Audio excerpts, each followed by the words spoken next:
Hello everyone. I'm glad to see you on my channel. The story I'm going to tell you today is pure. It is true that all the bad things that happen in life happen for a reason. It is said that we can appreciate the good things, the things when they happen to us. I hope you enjoy this story. I wish you a pleasant viewing experience. Hurrying home, Selena flew on the wings of happiness. Tonight she had another date with a man. And not just any man, but a gorgeous man named Archie. He was a young, but already quite famous movie director, had a luxurious appearance and mysterious dark eyes with a mist. A man of such a rank was rather supposed to meet with actresses, who, by the way, almost all were crazy about Archie and flirted with him all over the place. And he, strangely enough, turned his attention to Selena, a modest costumer at the movie studio. At first it seemed suspicious to the woman, and from dates with the director, she refused for a long time, but the man was persistent. Selena gave in to his entreaties, agreed once to go with him to a restaurant. Archie turned out to be very well-read and interesting conversationalist, as well as Selena herself. The time spent together flew by unnoticed. They had a lot in common and could talk for hours. This had never happened before in Selena's life. She had never considered herself a beauty, but apparently men did not share this opinion, as she had many admirers. With one of them she even lived in a civil marriage for about 3 years, but the relationship gradually came to naught. As if everything faded, mutual reproaches, scandals began, and parting brought only relief. This was to be expected, because Selena initially realized that this is not her man, but thought, as the people say, will endure, will fall in love. It didn't. Selena had some fleeting romances, but nothing serious. Not the kind of thing that would make her want to continue growing into a family. Selena's not a girl anymore. She just turned 34. And she, like any woman, badly wanted a family and children. And that's also why the woman for a long time shared chala from Archie Platinov, instinctively feeling that he is too good for her. Serious relationship with her, he will not want. So, a fleeting romance, but Selena did not want to waste time on it. But the affair did happen, and Selena's head was blown off. She couldn't think of anything but Archie. Running into her apartment and looking at her watch, Selena began to frantically change, throwing off her clothes as she went. In half an hour, Archie would be waiting for her at one of Washington's restaurants, and she wasn't quite ready. Suddenly, a bold thought crossed Selena's mind. She stopped fidgeting and sank down on the edge of the bed in her bedroom to mull over the thought. Well, why? We've been dating Archie for a month now. I think about him all the time. And nothing has happened between us yet. Maybe it's time we did. What if I asked him back to my place? I have to be honest with myself. I really want to. Isn't it too soon? Won't he think badly of me? Whatever happens. Selena grabbed the phone and realizing that at any minute she might change her mind, quickly called Archie. The man was glad of the invitation. You could hear it in his voice. He said he'd be at her place in half an hour. The woman quickly ran through the apartment, gathering up the things she had recently thrown away in her hurry to get to her date. She looked around. Everything seemed to be in order and clean. Selena's house was always clean, even though she never invited anyone over, and she had her reasons. As Archie stepped through the threshold of her apartment, he whistled in admiration. What a place! You rent this apartment? How many rooms are there? Selena shrugged nonchalantly. No, I don't. It's my apartment and it has 4 rooms. Wow, a huge 4-room apartment in the center of Washington, Archie said. You're a rich bride. I didn't expect that. You know, I try to keep it quiet. Nobody at the movie studio knows. And I don't invite anyone to visit me. At my previous job, after I organized a party for colleagues at home, I have too many obsessive suitors. And they were mostly from out of town. You know what I mean? I think I'm starting to. But for me, you cannot worry. I do not pretend to your apartment, only for you. With these words, the man pulled Selena to him and kissed her. That night, Archie stayed until morning and they went to the movie studio together, which of course the woman was not very happy about. At work, she tried to hide their relationship, and apparently for good reason. When their affair became known, on Selena sprinkled slanted, envious glances, and the leading actress began to build costume designer all sorts of intrigues. But by then, Selena didn't care about any of that. And to small troubles at work, she treated with humor. The woman was happy, too happy, and it frightened her. Selena was afraid of how she would be able to bear the separation when she got bored with Archie and he broke up with her. And that he would break up, Selena was sure of that. It was only a matter of time. What could she possibly tie a man like him to her? What did she do to deserve him? Nothing. If it had been another man, Selena might have thought that her huge apartment might have attracted him. But Archie, though he wasn't, he made good money, very good money. He had an expensive car, and from the looks of it, he didn't need the money. But Selena had not told him the whole truth that night when Archie had first stayed with her. In addition to the apartment, the woman had a decent bank account and shares in a well-known company, the income from which she received monthly. Selena could not work, she had something to live on, but she could not sit at home. The pressure of loneliness. Selena owed everything she had to her father. 10 years ago, when her mother died after a long illness, her father had not long remained an inconsolable widower, marrying the young girl. With this girl he had gone abroad to live permanently. And Selena left the apartment and money, as if wishing to pay off his daughter, who found out that his girl was his father's mistress while his mother was still alive. Since then, her father had cut Selena out of his life, calling her only a couple times a year, on her birthday and New Year's Eve. Selena didn't take offense, but for some reason, after her father's calls, she felt her loneliness even more acutely. But not lately. When Selena started dating Archie, her life took on new colors. The man stayed over more and more often, and in the mornings, they drove to work together. That's why Selena's apartment was filled with men's things, like a razor in the bathroom, his toothbrush. And one day, Archie surprised Selena with a question. "Would you like me to move in with you?" Selena, who hadn't expected this at all, was confused. "What do you mean, move in? Are you proposing to live together?" "Yes, I am. I already spend almost every night at your place. Let's try living together. I'm not asking you to get married. It's too big a step for me. We should try a relationship first. So far, I feel good with you, like we're two halves of the same whole. And then life will tell. So how do you feel about cohabitation?" The man in one hand held a cup of coffee, which he tried to drink on the run, and with his other hand pulled Selena to himself.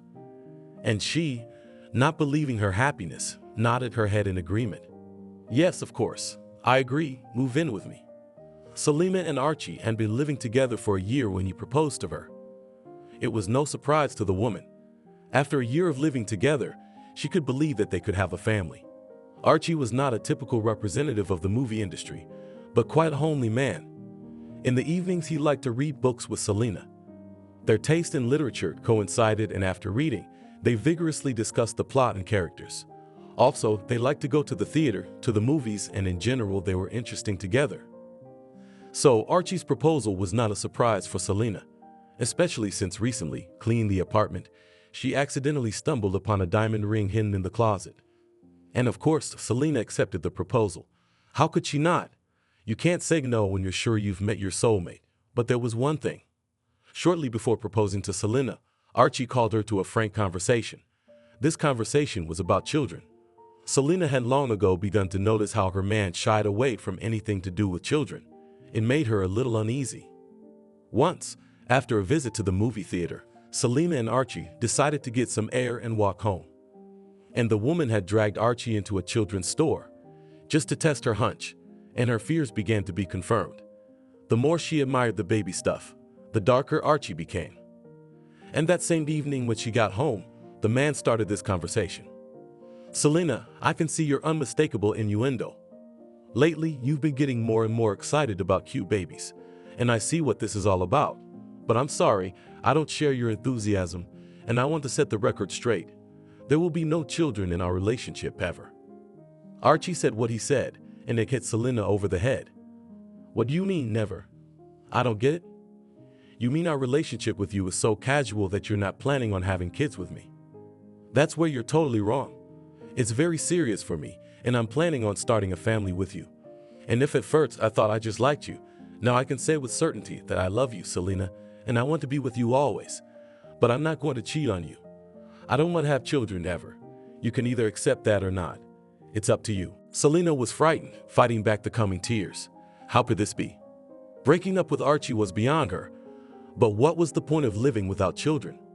The woman had long been ready to feel the joy of motherhood, and she had a huge secret, which she carefully hid from Archie.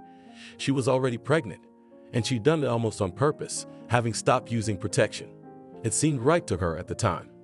She didn't do it to keep a man around. No, not at all. She just wanted a child, a baby. A child with this man, her favorite man. Selena began to dream that she was holding her baby in her arms. At the time, she had never imagined Archie's attitude toward children. But now that he had expressed it to her, she was frightened, very frightened. Archie, meanwhile, taking Selena's fright for thought, seized her hands and began to coax her. "Selena, come on, what's wrong with the two of us? We can live freely, travel freely, and nothing is holding us back. Did we go to Paris with you? And if we had a child, could we afford that trip? No? And no again.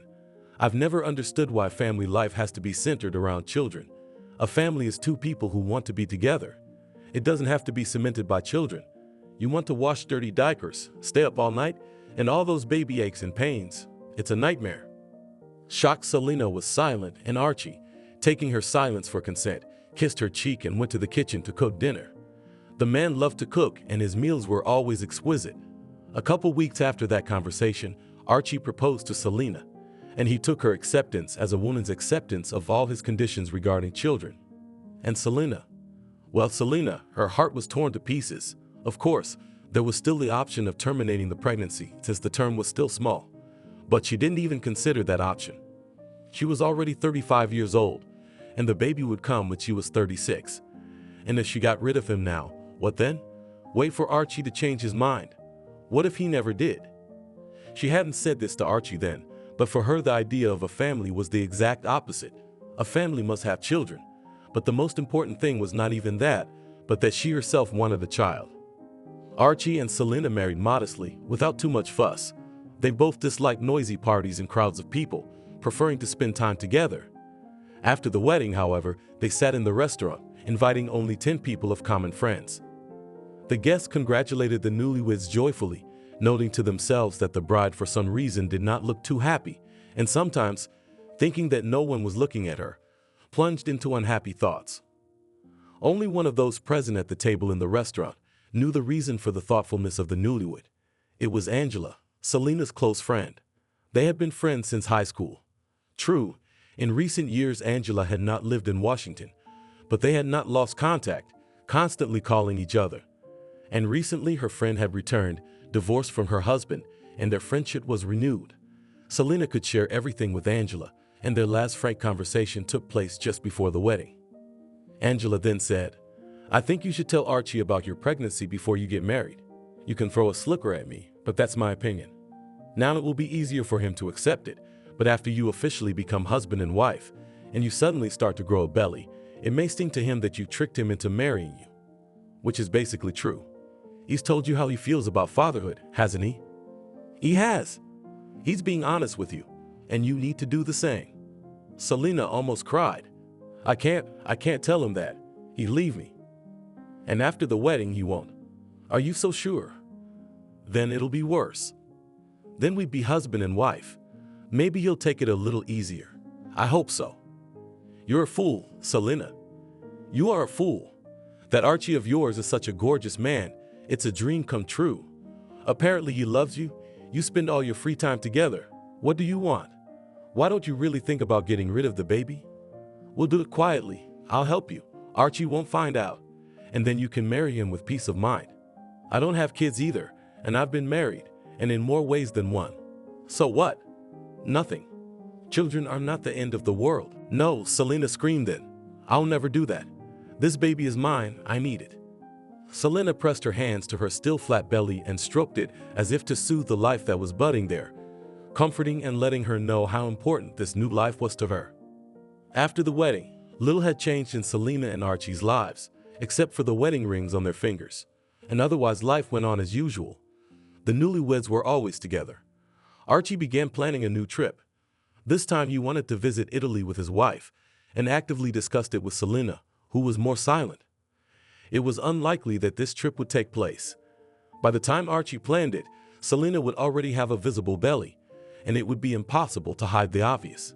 Selena tightened her belly as best she could with special underwear. Archie was already starting to joke that she put on weight. So much for his delicious cooking. The man, of course, did not suspect that the reason for his wife's fullness was not his delicious dinners. And Selena remained silent. What was she hoping for? She didn't know what she was hoping for. She wanted to prolong the moments of happiness in married life. And of course, yes, in the depths of her soul lived the hope that her husband would accept her pregnancy when it was too late to change anything. In front of her husband, Selena carefully concealed her morning toxicosis. But at the movie studio, colleagues have already begun to notice how acutely the woman reacts to pungent odors and how often goes to the bathroom. Women are not deceived in such things.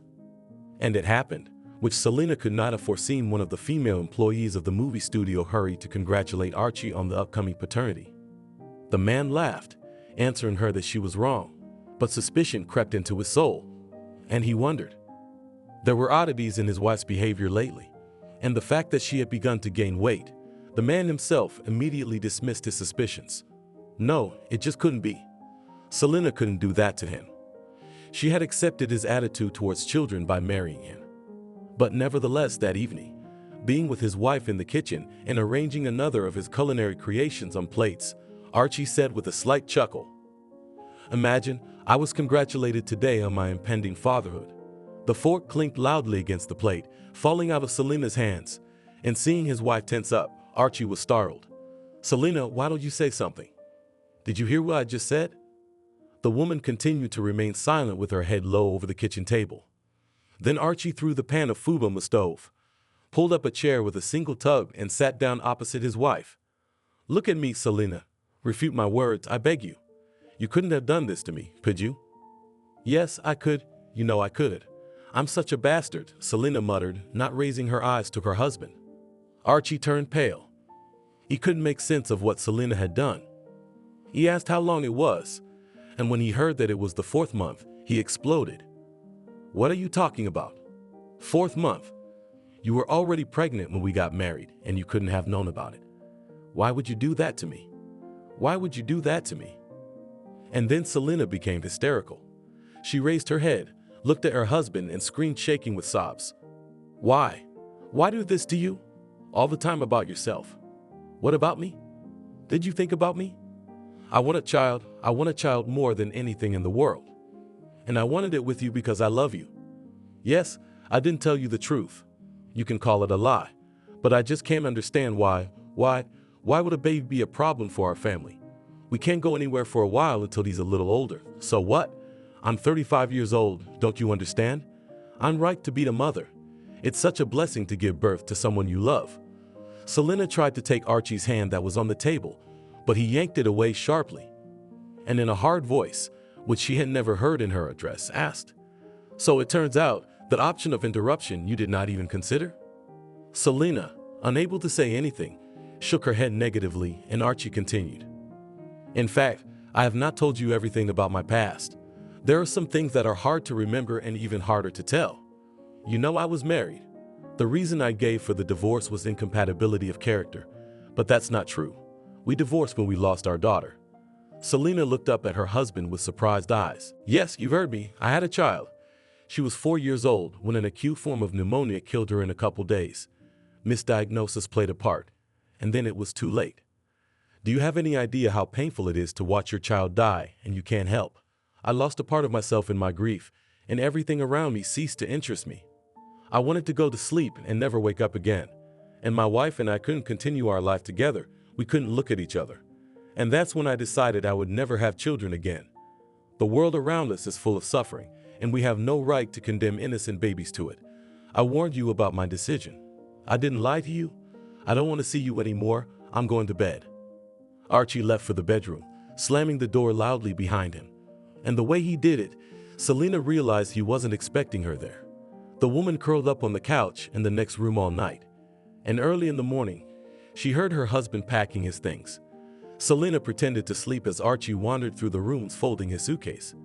When the woman heard her husband putting his shoes on in the hallway, she got up and, as if drunk, walked out to him. She froze in the doorway, resting her head against the door jamb. "Are you leaving?" she asked in a faint voice. "Yes, Selena, I'm leaving." "What were you waiting for?" "I've been thinking a lot this night, and I've decided that maybe I'm not right to blame you. You're a woman, and every woman longs for motherhood. But that means only one thing. You've made your choice. I don't want to see that baby ever. For that matter, I don't want to see you with a belly either. I don't like you being pregnant. I'm not gonna divorce you yet. You can put me down as the baby's father, it's only fair. And I'll help you with money, but that's it. That's all you could count on. Saying all this, Archie didn't look at Selena, and having said that, tried to leave the apartment as quickly as possible. He had a hard time doing so, as besides the bulky suitcase there were 3 huge bags of his belongings. Trying to take everything at once, not to come back again, thought Selena, grinning bitterly. The woman had to take a cab to get to work, as she had never bothered to buy a car. She didn't need one. She and her husband traveled together. Archie was not at the movie studio.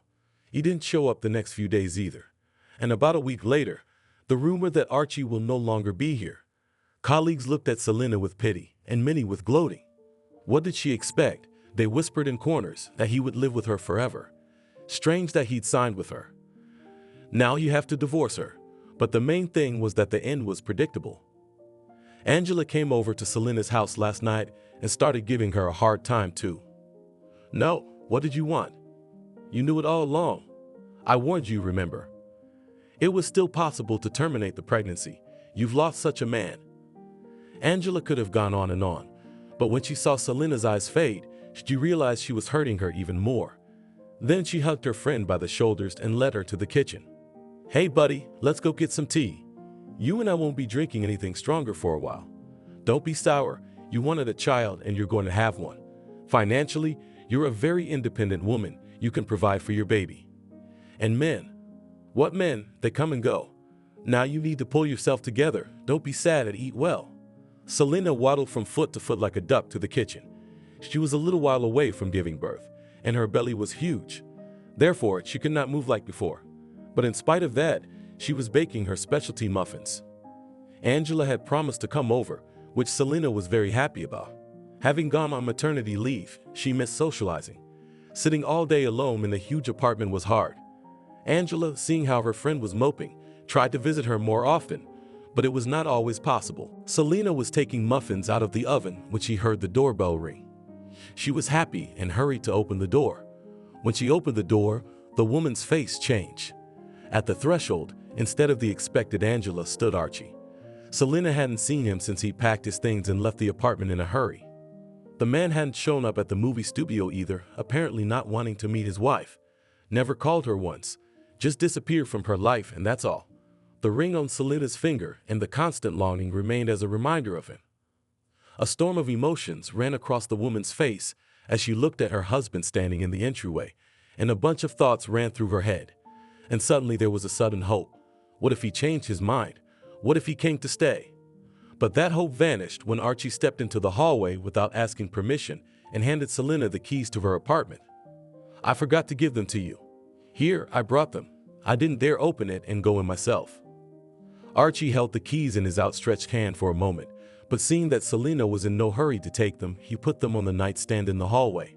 And the woman, whose mouth was suddenly dry, asked, "Did you come just for the keys? You didn't have to bother." "No, not just for the keys. I came to say goodbye. I'm leaving." Speaking to Selena, Archie looked only at her face, carefully avoiding looking at her enormous belly, tightly covered by her robe. Selena didn't want to know anything, but Archie was silent and waiting for her to inquire, so the woman squeezed out a question. "Going away? For how long?" "Yes, hopefully forever. I have a friend in Germany, invited me to work there, not exactly in my profile, of course, but that's okay. I hope I can prove myself and do better." Selena's heart was leaping out of her chest. There he was, standing in front of her, so beloved, so dear to her. She wanted to reach out, touch him, press herself against his chest, but at the same time, it was already a stranger, aloof man, averting his eyes. Why had he come at all? What was this goodbye for? A text would have been easier. And to talk to him, and even more so to see him, knowing that now it's a stranger, just unbearable. Suddenly, black flies danced in Selena's eyes, and the room swam as if spinning on its axis, and at the same time something hot flowed down her legs. Lowering her eyes and struggling to focus her gaze, Selena saw red sweat on her ankles. "Oh my God, it's blood," the woman thought before she passed out. I lost Archie and now I'm losing my baby. This is my punishment for my lies. Archie saw Selena's face turn white as all the blood rushed away from him and immediately flowed down the woman's legs. She staggered and began to fall. The man managed to pick his wife up before she hit the floor. And then there was a scream behind Archie's back. "What did you do to her, you bastard? What did you do to her?" It was Angela, the one Selena had been waiting for. She entered the half-open door of the apartment and saw a frightening picture of Archie kneeling on his knees, holding Selena bleeding and unconscious in his arms. "I didn't do anything," the man shouted.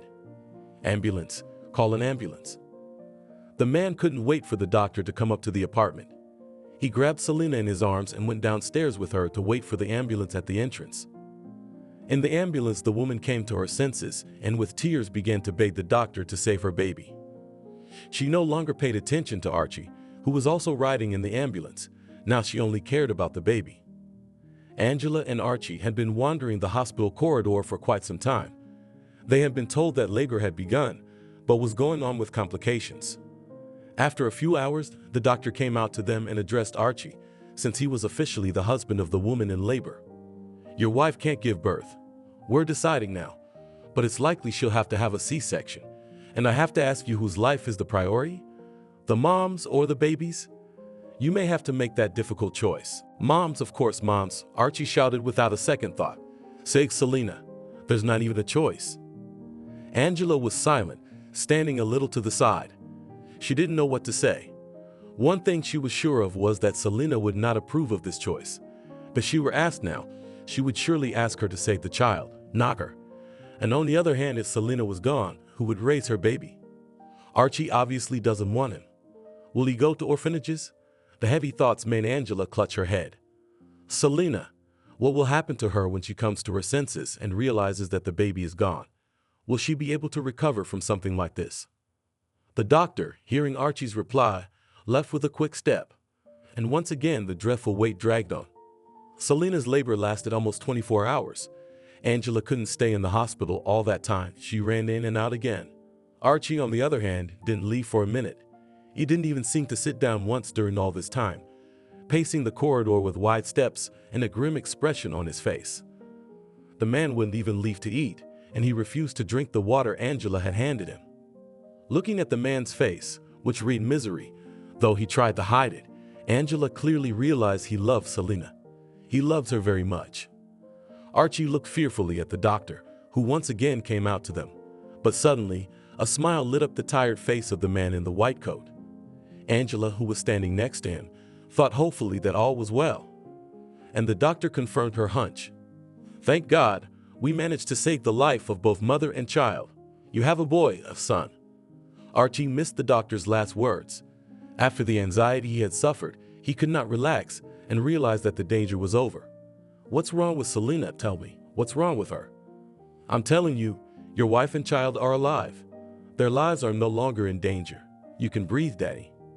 The doctor came over and patted Archie on the shoulder, and he suddenly went limp, as if a spring had been loosened inside him. After the doctor left, Archie turned to Angela. "Well, I better be going. Tell Selena that even though I'll be living in Germany, I'll send them money every month." "What do you mean, you'll go?" exclaimed a dumbfounded Angela. "You're not even going to visit your wife?" "No, I won't." Archie shook his head. "You've already seen what our meeting led to. I don't want to worry Selena anymore. Nothing's changed for me. I'll leave. You don't tell her I've been here the whole time. Just tell her about the money." Archie, as if afraid to change his mind, ran down the corridor, and a confused Angela stared after him. How can it be? What is wrong with this man? Loving Selena so much, he's now running away. Out of what? Out of his principles? Stupid, how stupid. These men are strange. I can never understand them. Angela shrugged her shoulders in bewilderment and hurried to Selena, who the doctor had allowed to visit in the ward. Selena watched Harry stride down the street with a smile. He had only recently started walking, and his steps were still tentative, but he was trying. Walking down the street, Selena held her son at first, worried about him falling, but Harry didn't like it. He waved away his mother's hands and frowned his dark eyebrows, just like Archie. Selena longed for her husband. As she rejoiced in her son's progress, she found herself thinking how much she wished Archie could see it, to see Harry grow and rejoice with her. Her husband kept his word and sent money every month. He even tried to call sometimes, but the conversations were very difficult for Selena. She stopped picking up the phone when Archie called, and eventually their communication was reduced to dry correspondence. When Archie asked how they were doing, and she replied that everything was fine.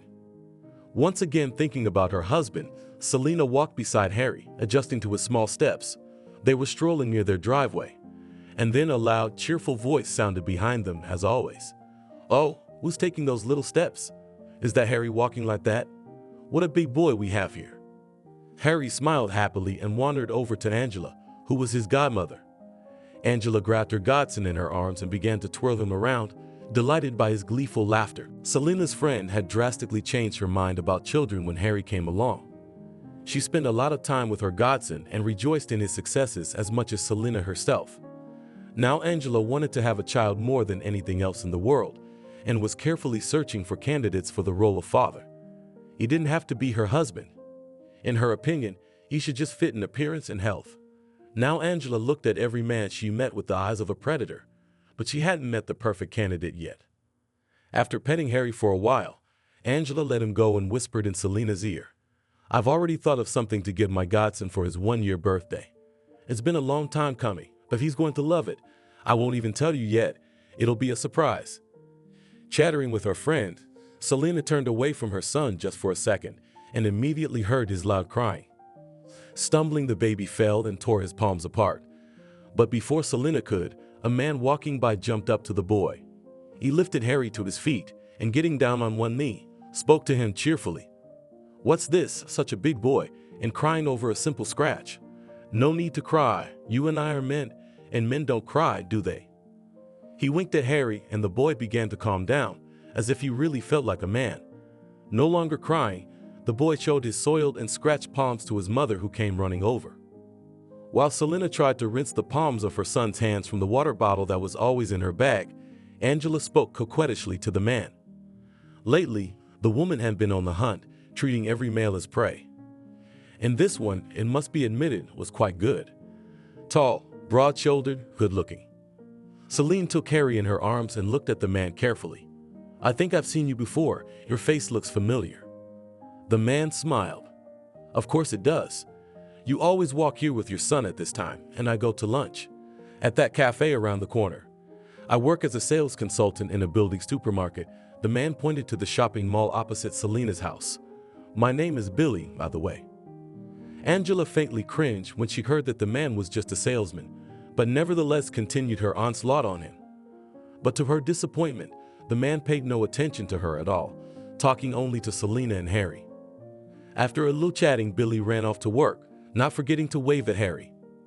"An interesting specimen," Angela said thoughtfully, looking after him.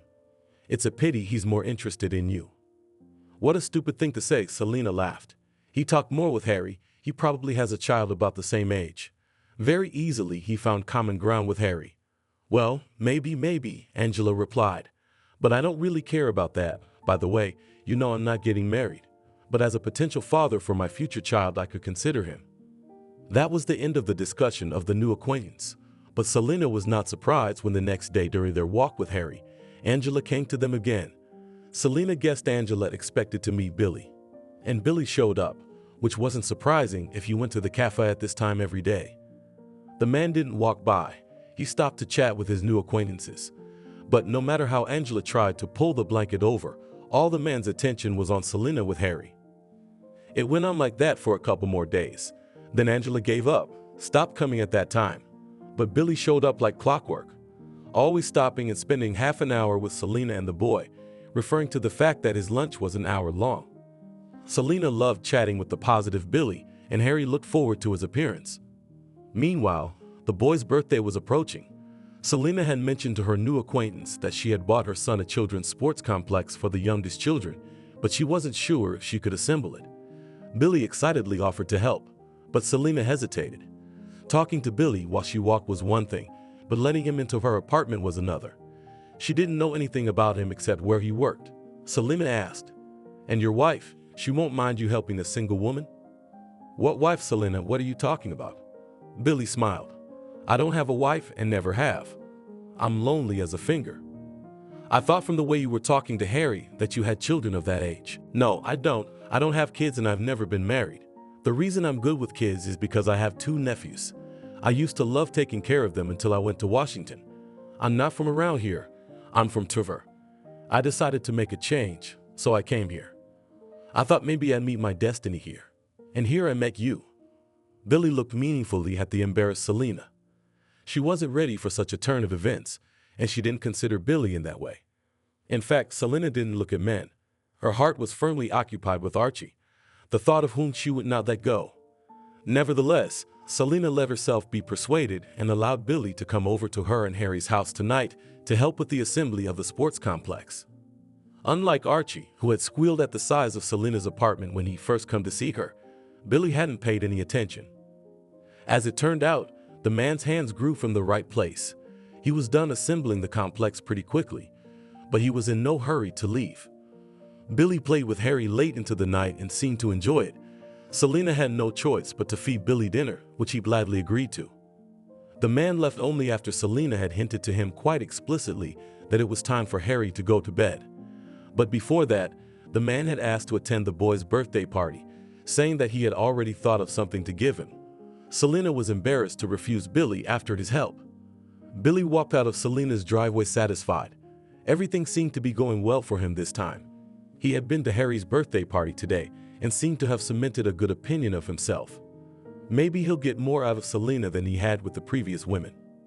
Billy had been living in Washington for almost 2 years now, and he had come here with the very definite purpose of finding himself a well-to-do woman and living off her.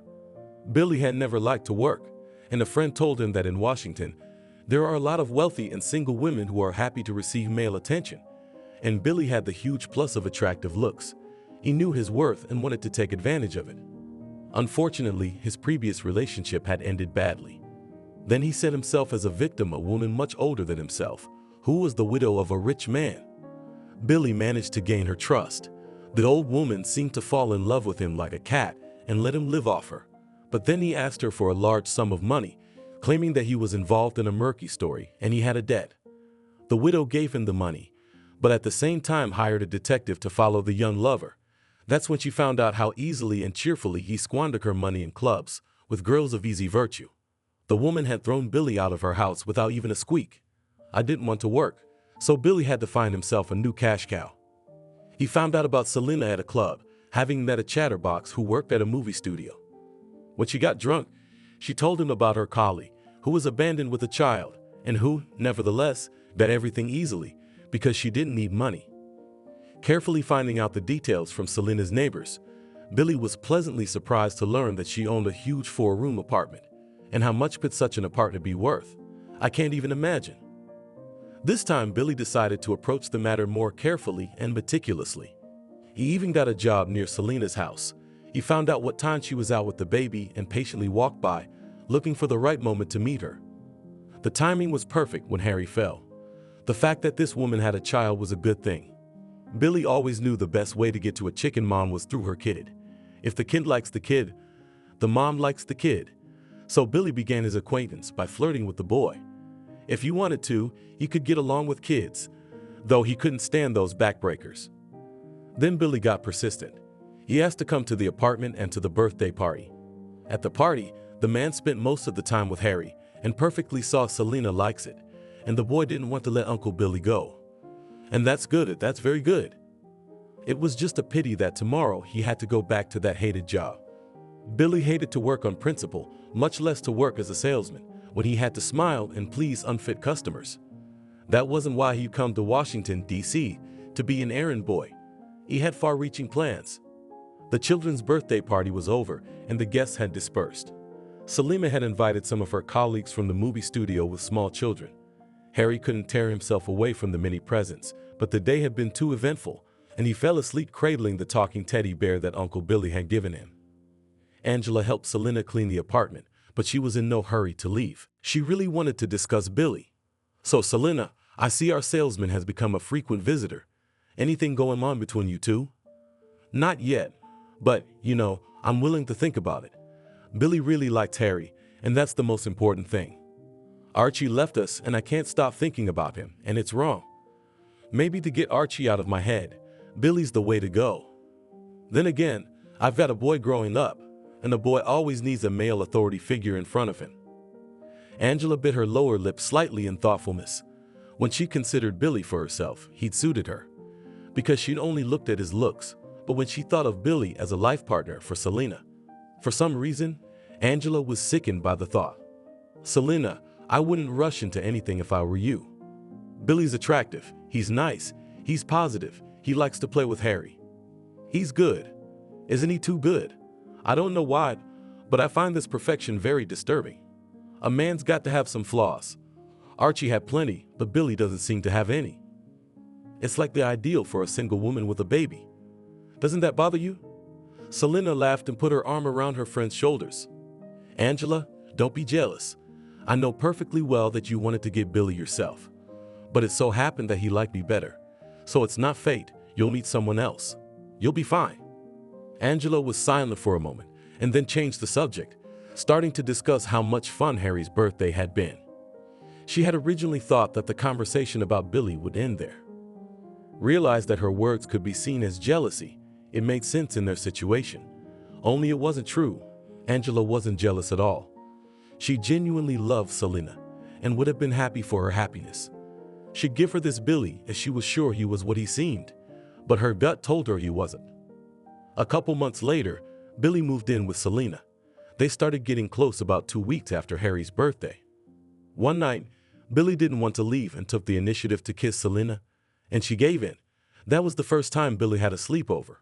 Then it started to happen more and more often. And eventually, Selena offered to let Billy stay at her place so he wouldn't have to rent an apartment for nothing. Why go back to the rented place in the morning and then drive back here to work? Billy agreed with great joy, and the same day he moved his belongings, which fit into one small suitcase, to her place. Harry was happiest of all, as he had grown very fond of Uncle Billy. In the evenings when he returned from work, Harry would run into the hallway to meet him, and he would stay with him all evening. Billy was tired of playing the caring father, but he continued to play the part through gritted teeth. Sometimes he wanted so badly to spank the fidgety boy. When Angela came to visit, she saw the idyll that reigned in the house. She could be happy for her friend, but for some reason Angela couldn't, not knowing what it was about Billy that made her so tense. But she didn't talk to Selena about him anymore, thinking that time would put everything in its proper place. Selena had already suffered enough. She deserved to be happy, and now she looked quite content, even though she didn't love Billy. Angela knew that for sure, because that wasn't what she had been like with Archie, whom she loved to bits. Selena looked down at the cool dinner. Billy was late coming home from work, something that had never happened before. He came home at the same time every night, and she had gotten used to it, cooking him a nice dinner and waiting for him. But today, it had been 2 hours since the store where he worked had closed, and Billy was still gone. Selena was about to call the man, but she heard the front door open. Billy had the keys that had belonged to Archie before. Selena had given them to the new man almost immediately so that he wouldn't have to call and wait for her to open the door.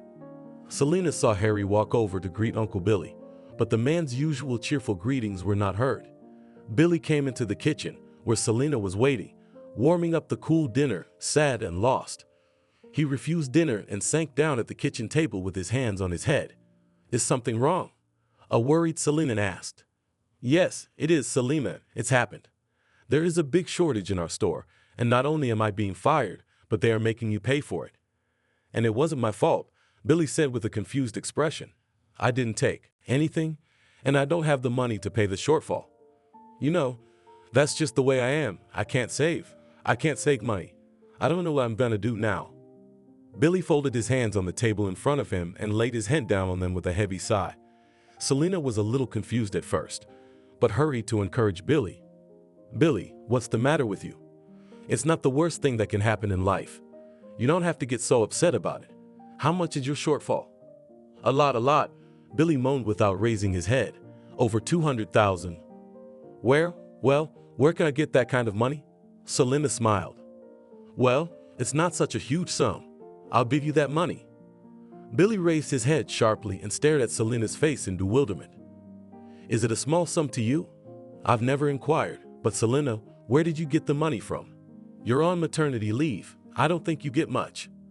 I don't get much, but I have money. My father left me a bank account and some shares from which I get a monthly income, so we can easily pay off the shortfall with you without compromising ourselves." "But I can't," Billy exclaimed, raising his eyebrows indignantly. "I can't take the money from you. What would I be in your eyes? I'm out of a job, and I don't know when I'll be able to pay you back, or if I'll be able to pay you back at all." Selena walked over to Billy and put her hands on his shoulders. "Don't worry about it. I don't expect you to give me that money. Understand, money isn't the most important thing in life. It's you and me together. That's what matters. And how can I stay away from you when I can help you? You don't have to give me anything back. By the way, I can see why you couldn't save anything. You spent your entire paycheck on me and Harry, always buying him toys. So take the money, pay off your shortfall, and don't think about anything. And the job, Selena, I'm out of work, and I don't know when I'm gonna get a new one. Will you want to live with me now?" The woman laughed. "Please don't make me so mercenary. I didn't live with you for your paycheck." After much persuasion, Billy let himself be persuaded by Selena's money. And the very next day, he paid off the shortfall, which, by the way, he didn't have. In fact, the man was dead tired of working, so he figured out a way to quit his job and still make a profit. Was it for nothing that he'd spent so much time tending to Selena and her offspring? He could finally rest without having to get up in the morning to go to the store he hated. And with all this, you will not have to think about money. Selena herself will lay out everything on a silver platter with a gold leaf, with the right approach. The main thing is not to relax and continue to pussyfoot with her and her spinagrism. Single women are so hungry for attention.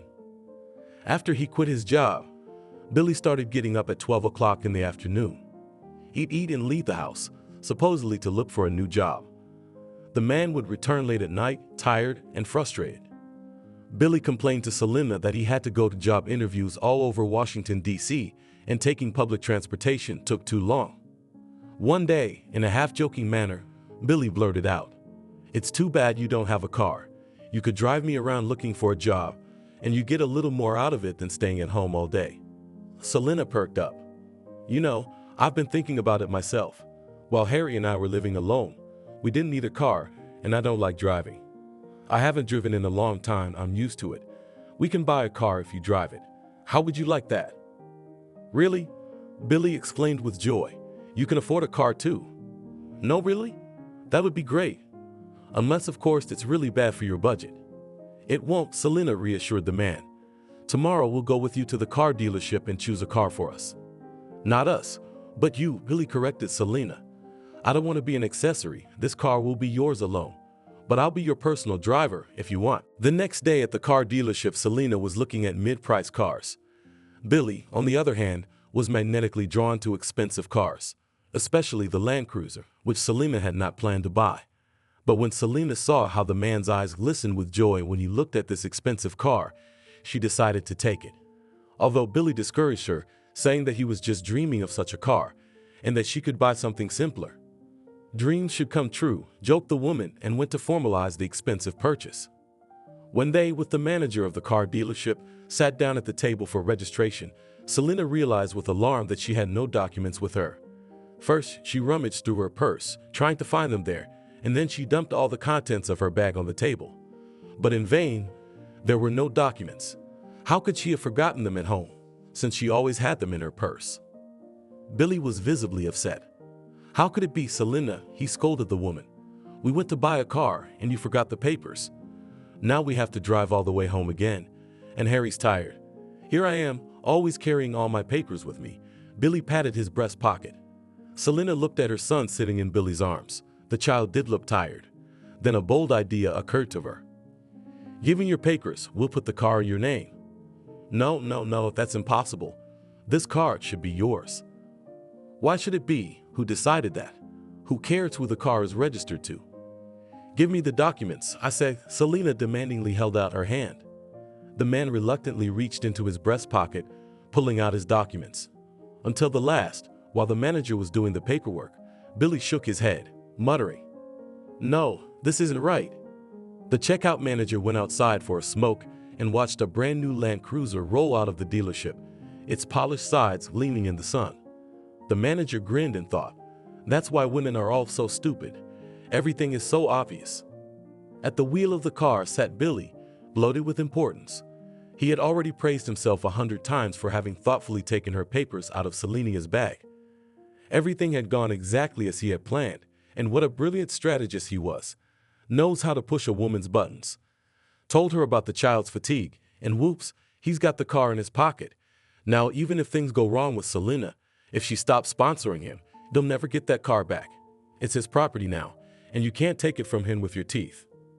It had been a long time since he'd bought the car, and Billy still hadn't found a job, and it seemed as if he had never looked for one, living quietly on Selena's money.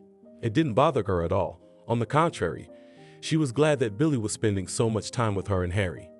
Sometimes in the evenings, Billy left the house, feeling a keen desire to ride with the wind, as he put it. Selena, who was afraid of high speed, stayed at home. But she didn't mind that either.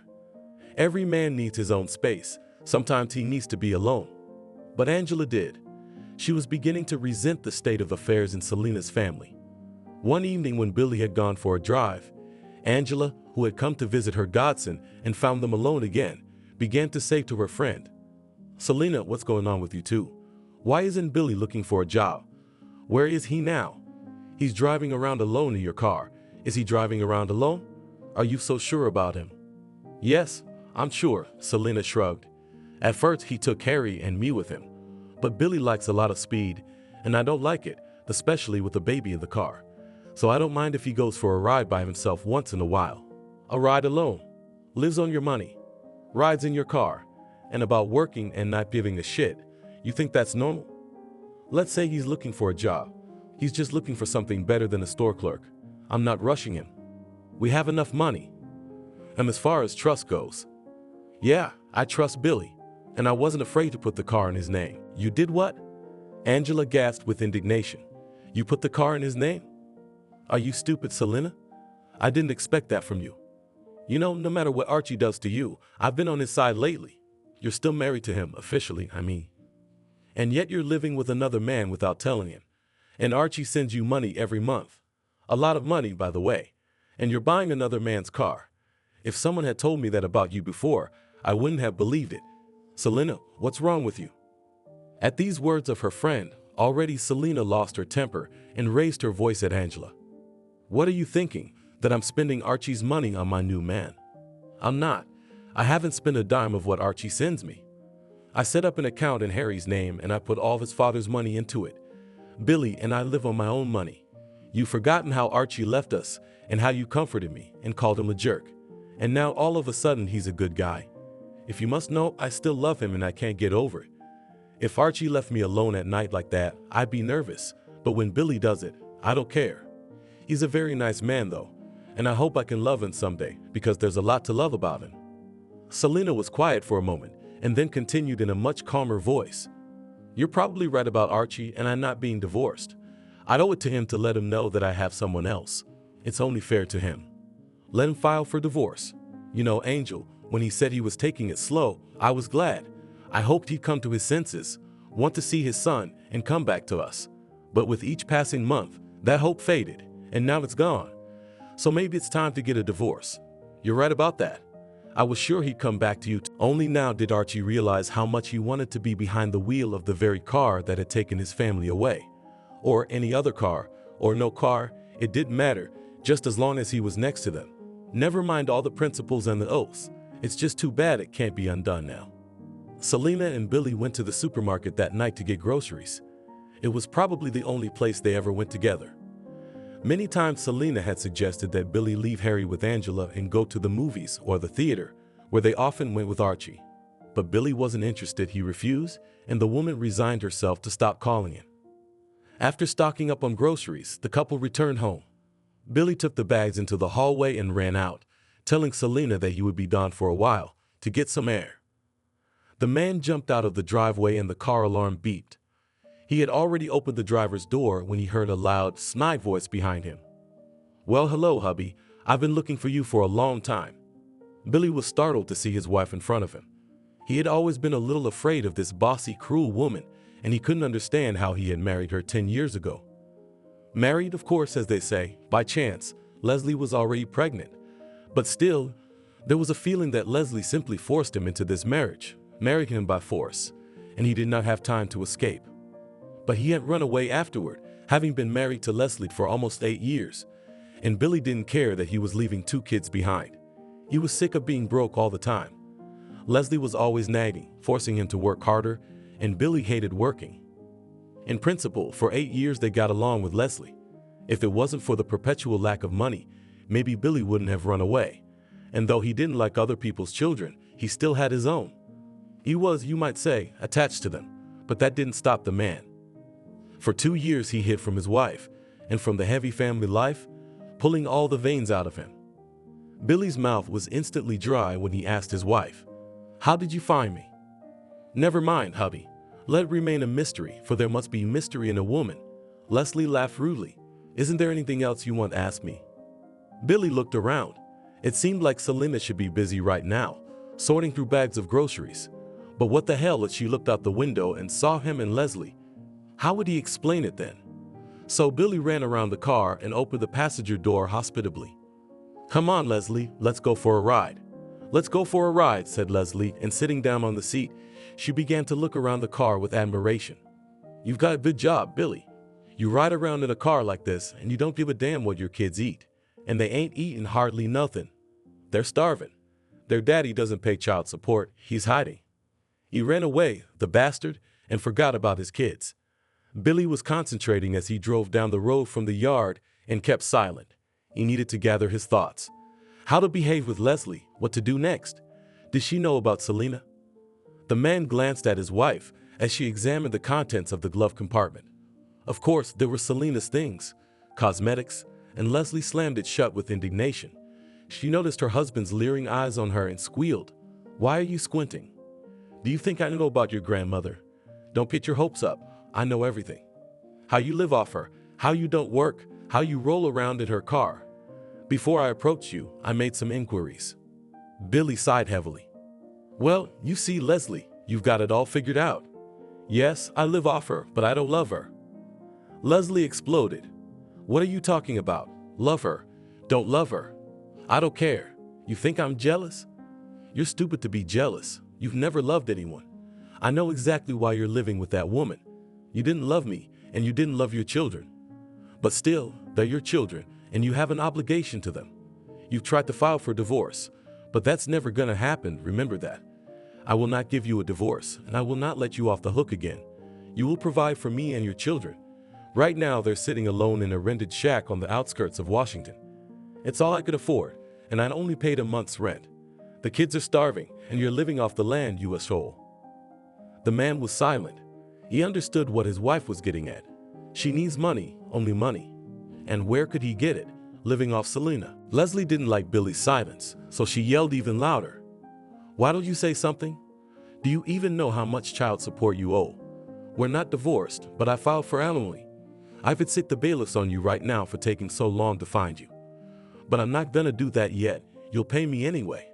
Is your new lady rich? Nice apartment car, and we don't have a dime to our name. Your kids, don't they deserve better? Make that chicken sell the apartment.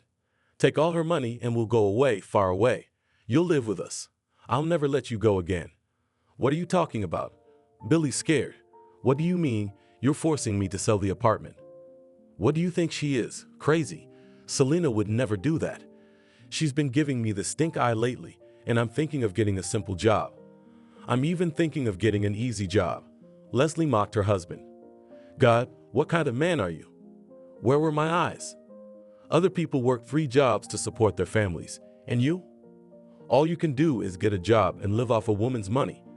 But if that's the only talent you got, use it. Think of something, fool your Selena for your kids. You remember you have 2, a boy and a girl.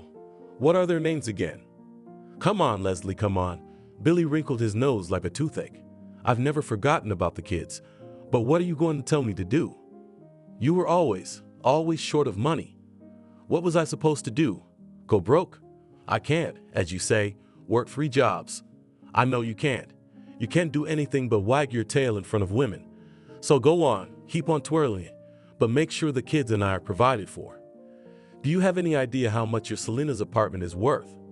You and I could buy a decent house in the provinces and live off the rest of the money. Maybe we could start our own business. We'll figure something out." "Leslie, can you hear yourself?" Billy's howling. She's not gonna sell the apartment. I can't make her do it. Tell a lie, whatever it is that men tell of these cases. Say you've got a doggy, you're sick, you need money for treatment. Billy was still shaking his head in denial. She wouldn't believe me. I'm in front of her all the time. And even if she did, she wouldn't pay for my debts or my treatment. We've only been living together for a few months, and she doesn't have strong feelings for me. I can see that. Maybe she likes me, but that's about it. I know what it's like when a woman loves. Selena doesn't love me. Leslie lowered her head and suddenly became sad.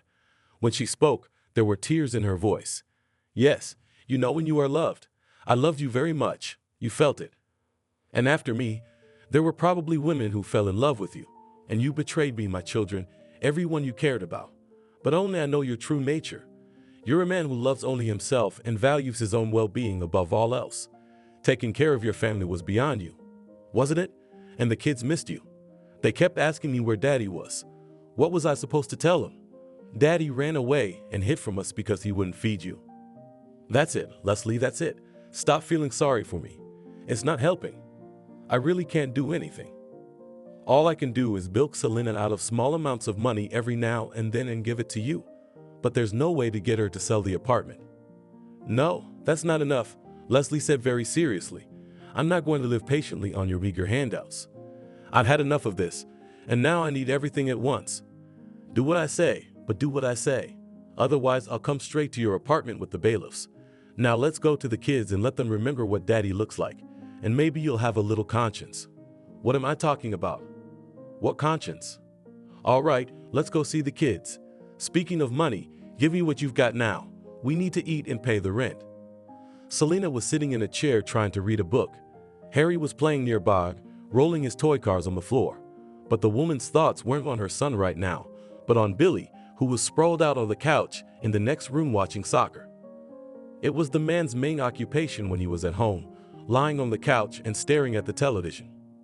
Even Harry, sensing the detachment, began to approach Uncle Billy, less often asking to play with him. Selena was beginning to think that Billy was tired of being a child, tired of playing the role of caring father, and his true face was beginning to show through. Well, if Selena was wrong, but lately Billy had relaxed and paid no attention to her or the baby, and there was a look of irritation in his eyes when he looked at Harry. And the woman slowly began to realize that in her burning desire to forget Archie, she had let a man into her home without really knowing him, buying into his outer shell. But the shell, it had to be admitted, was good. There was nothing to fault. Selena was in no hurry to make final conclusions, but she began to probe the ground. From time to time, she asked how the job search was going. Billy waved her off, saying that he hadn't found anything suitable yet. What are you looking for? Selena asked. What kind of job would be right for you? Billy hesitated, surprised at the woman's assertiveness. She'd been fine with his vague answers before. Was she really starting to look at him?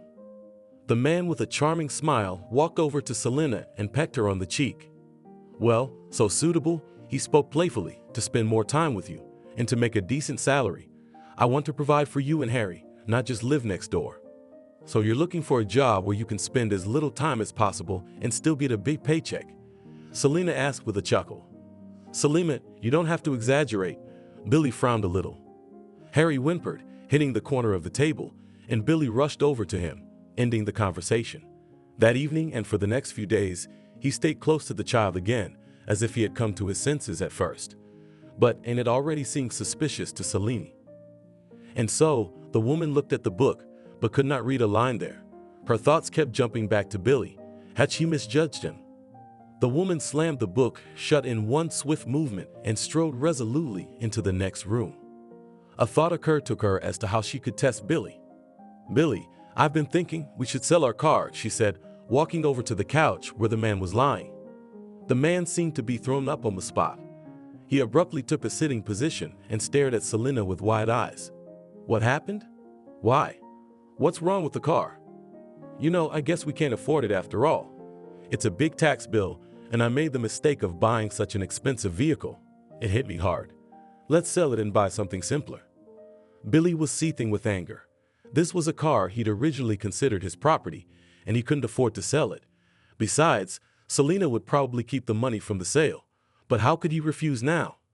If she said no, then he should just take the car and run away from this woman. That's what he would have done before. But now he couldn't. He was under a lot of pressure from Leslie, constantly sending threatening texts to his phone. So Billy now, just the opposite, needed to further gain Selena's trust, not undermine it. So he responded, "Whatever you say, selling is selling. Let me put up an ad. I'll meet the buyers myself." A somewhat relieved Selena left the room. And Billy thought, to advertise doesn't mean to sell. We can stall for time. Yes, that's what I'll do. I'll point out the car's flaws to the buyers myself so they won't buy it. Or I'll inflate the price, just to meet them without Selena. Billy felt like a cornered animal. Leslie was pressuring him, and then there was the bad timing of Selena's eyes starting to open. Lying on the couch wasn't an option right now, so the man jumped up and went to the baby. Leslie had made an appointment for him today, and in order to leave quietly for it, without causing Selena's displeasure, Harry's attention needed to be paid. After playing with the baby for about an hour, Billy told Selena that he would be gone for a while. The woman nodded silently. Billy drove to his wife with a heavy heart. He had nothing to please her.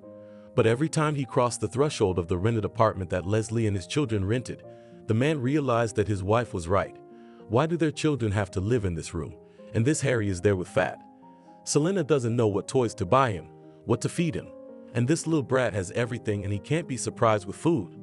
What did that snot-nosed brat do to deserve this? And what did Selena do to deserve it? She didn't earn that money on her own. So in Billy's opinion, it's only fair that his kids have a good life, too. Even though he'd abandoned them with ease, he realized they were his kids, and he felt differently about them than he did about other people's children. Leslie met her husband with a frown. "Well, what do you please? Have you thought of anything?" Billy pulled a chair closer to the exit, signaling that he wouldn't be here long, and sat down on it. "I didn't think of anything. Not only that, but Selena's starting to look at me, scrutinizing my every move like a microscope, chasing me to work. It's not been a workout between you and me. I knew you weren't capable of anything. I've got an idea. Think about what's most important to this Selena of yours.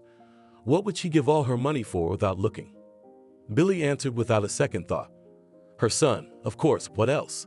Like all women. Women are narrow-minded. They're fixated on their offspring." Leslie looked at her husband almost hatefully. "I'd kill you for saying that. Now you've shown how you feel about your kids." "Well," Leslie waved her hand, which I'm surprised about. "I know what you're like. So, about Selena's son. That's basically what I thought. I mean, let's say he gets stolen and they demand a ransom for him. What would she do? Sell her apartment?" Billy broke into a cold sweat just thinking about it. He jumped up so sharply from the chair he was sitting in that it fell to the floor. "Are you out of your mind? What are you suggesting? I may like to live off women, but it's not a crime. I don't steal from anyone, they give it to me. And I'm not going to jail, I'm not a criminal." "Well, let's say I'm not going to jail either. So we gotta make sure we don't go to jail. You said it yourself, that broad's starting to look at you. Soon she's gonna kick you out with a bare ass. And then what? I ain't gonna feed your kids alone no more, and I ain't letting you go. We're gonna go back to scraping by on a dime. You're gonna have to go to work, you know that. And not just sitting around, but real work, maybe even physical work. So maybe it's worth the risk. Leslie, are you stupid? She's going to the police. They're gonna find out who we are right away. So you're gonna make sure she doesn't go to the cops. You're gonna stay with her 24/7s and talk her out of it. Send her a piece of hair from her beloved Harry's head and say, like they say in the movies, if you go to the police, the next one will be an ear. Or something like that. And you'll scare her and talk her out of going to the police. And if she's desperate enough to go to law enforcement, we'll get her baby back fast." Selena was walking Harry on the playground in her backyard when she got a call from Billy. He'd gone to the drugstore to get some painkillers for his headache. He called her for advice on the best medicine to buy. The woman had been distracted by his conversation for a few minutes, and then looking around, she hadn't seen Harry around. At first, Selena wasn't too worried. She thought that the child had decided to play hide and seek with her and was now sitting behind the slide or behind the house. But the anxiety began to grow and gradually turned into panic when she ran around the playground and did not find her son on it. Billy, who had returned from the drugstore and approached Selena, found her hysterical. She approached the other moms on the playground with their babies and asked them if anyone had seen her Harry. All the women looked sympathetic, but shook their heads negatively. Only one said she might have seen a boy in similar clothes being led out of the courtyard by a hooded woman. But this witness didn't see her face, and she didn't pay any attention to the passers-by because the child was walking calmly. Hearing this, Selena, with nervous movements, took her cell phone out of her pocket and in a broken voice asked Billy, "Police? How do I call the police from my cell phone? Speak up." Billy didn't have time to answer anything because the phone in Selena's hands rang. She dropped the call. The woman was not interested in talking to unknown callers. She had to call the police immediately. But she didn't have time to dial the number again. The call came again. "Answer it," Billy said insistently to Selena. "Answer it, it might be important." Selena obeyed and brought the phone to her ear. Billy saw her face twist in horror at the words she heard in the receiver. The moms walking with their children looked up when they heard her hysterical scream. "Who are you? Give me Harry back. Give me my son back." Then Selena put the phone down and looked at it confusedly, as if not believing what she had just heard. The woman seemed frozen and continued to stare at the phone, unblinking. Then Billy jumped up to her, grabbed her by the shoulders and shook her. "Selena, who was that on the phone? What did they tell you?" "They said they had Harry and told me not to call the police or I'd never see him again," Selena answered, unnaturally calm and loud. Billy looked around, worried that no one would hear what the woman was saying. He took her by the shoulders and tried to lead her toward the entryway. "Come on, let's go up to the apartment and talk there." "What apartment?" Selena looked at him in amazement. "What will I do there without my son? I'm not leaving here until I find him." Billy gave the woman a little shake again. "Selena, come to your senses. He's been kidnapped. We're not gonna find him here. Let's go upstairs and you can tell me the truth." The woman, like a mechanical puppet, let Billy take her home. There he sat her in a chair and brought her a glass of water. Then he asked, "Tell me clearly what you were told on the phone. Whose voice was it? Male? Female?" "It was neither male nor female. A computer voice, modified through a program, as if in a trance," answered Selena. "This voice told me that they have my son and that we are being watched and our phones are being tapped. If we try to go to the police, I will never see my son again. That's what that voice said to me. That's what." Selena suddenly screamed. She was becoming hysterical. The woman continued to scream incoherently and threw the water glass aside. Billy had to slap Selena to bring her to her senses. Clutching her instantly reddened cheek, she stared at the man in bewilderment. "Calm down," he told her. "Now is not the time to be hysterical. Harry needs a cool-headed mother right now. Did they tell you anything else? Why he was kidnapped? What were their demands?" "Demands?" Selena asked in confusion. "Oh, yes, demands. Yes, they did. They said I have to give them money and they'll tell me the amount later. Call me back in the morning. Until then, they told me to sit tight and be quiet. That's what they said." "Then don't, Selena. We don't know who these people are. Aren't you scared for Harry? You keep trying to call the police. What if they fulfill their promise and do something to the kid? How are you going to live with that?" "I don't," Selena shrugged. "I'm not going to live without my baby. But I can't just sit around now, just sit and wait. I can't, do you understand?"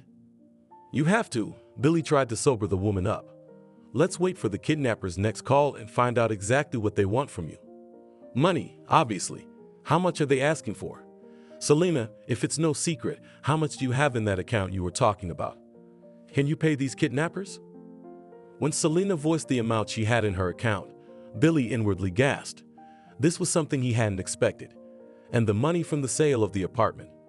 Okay, Billy worked it out in his mind. Even if he sold the apartment at a low price, because of the urgency, plus the money from the account, it's a sum that would make a man dizzy. Leslie was right, that money could pay for the rest of his life. If he didn't spend it, of course. Billy spent the evening soothing Selena, who wandered around the apartment like a shadow and occasionally began to sob. As the time approached midnight, he put her to bed, giving her a sedative. The man himself lay beside her, keeping himself awake. He was afraid he would fall asleep and Selena would call the police.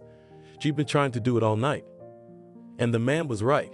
After lying down for half an hour, Selena got out of bed and went into the kitchen. Billy, who had snuck up behind her, saw the woman dialing the police number and snatched the phone out of her hands. "Selena, what are you doing? Don't you realize you could kill your son with that call? It may sound cruel, but it's true. The woman, despite the large amount of sedatives she had taken, became hysterical again. I don't know what's best. I'm scared.